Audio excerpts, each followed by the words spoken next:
You know what they say about hindsight, right? It's 2020.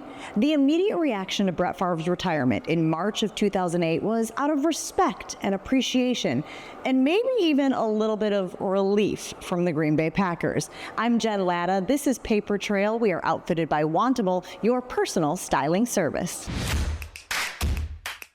2006, we finished 8-8, and we were like, okay, there's a chance where he's kind of like, you know, he might shut it down, who knows, but then come back to next year, 2007, him making the Pro Bowl at 38 years old, throwing for over 4,000 yards, us going to the NFC Championship game, we're like, damn, we might be able to run it back next year. And then to hear him contemplating it, it came out of nowhere. It was always a, well, what's Brett going to do? I am officially retiring from the NFL and Green Bay Packers. And the Milwaukee Journal-Sentinel reflected the magnitude of that moment in its sports section the next day. Bob McGinn saying, leaving now avoids a truly sad ending, while columnist Michael Hunt said his graceful exit makes it easy for all. Graceful exit indeed. I was in the room the day that Brett Favre retired, and it was a surreal experience. I remember thinking, I am witnessing history. And it was unusual to see Brett, who was known as an Iron Man, right, who had made all of these starts and played through injury, get emotional about his career in Green Bay. Now, he tried to keep it together. That lasted all of about 2 minutes. I'd like to thank the Packers for giving me an opportunity as well. I hope that every penny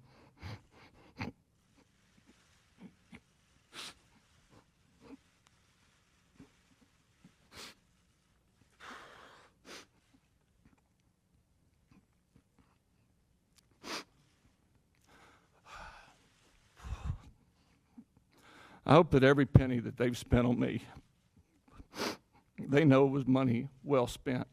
Now, there was, of course, talk of a veteran quarterback coming in to back up Aaron Rodgers, maybe a Trent Green or a Mark Brunell. But really, confidence in the building, in the locker room especially, was very high when it came to Aaron Rodgers, based on what they had seen often in practice. And with Rodgers, I think that year it felt maybe a little bit different because of what happened in Dallas, and I think how Aaron played. It was really more what is going to happen. So I don't think any of us were surprised. I think there was an initial, I can't believe this is actually happening, when it was, I want to say it was early March. And then we talked to Aaron after Brett made his announcement, and it was going to be, all right. I mean, Brett was a great player for us, but we believe that Aaron is going to be pretty good too. And let's get the ball rolling. So I think, kind of in summing it up, we were really disappointed with how the season ended. And it was, let's wait and see what happens. And when Brett made that decision, or however it ended up, who made the decision to not play at least for a while, I think it was, all right, you're kind of sad because you've played with this guy for so long and you knew you were going to have a chance to win.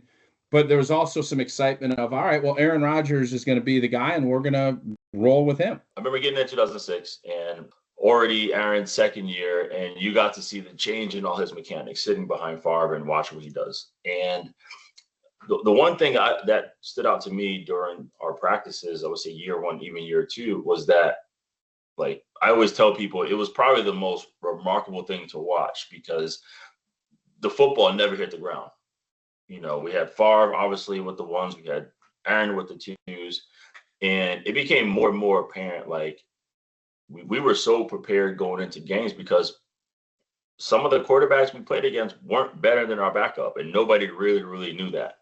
And I think it became pretty apparent when we played the Cowboys in 2007 when Favre was hurt and Aaron had to play that game. He had to come in and play that game, and he, for whatever reason, he did very, very, very well. Aaron Rodgers has completed 10 in a row and led Green Bay to 2 scores and 3 drops. A lot of us knew already we knew Aaron was a dog. And for a while, it seemed that would be that. Brett Favre would retire, he'd sign the papers, move back to Mississippi, where people left him well enough alone. Maybe he'd coach some high school football, dabble in some broadcast work, continue doing commercials, probably, and then 5 years later be inducted into the Pro Football Hall of Fame. It seemed like it would be pretty easy.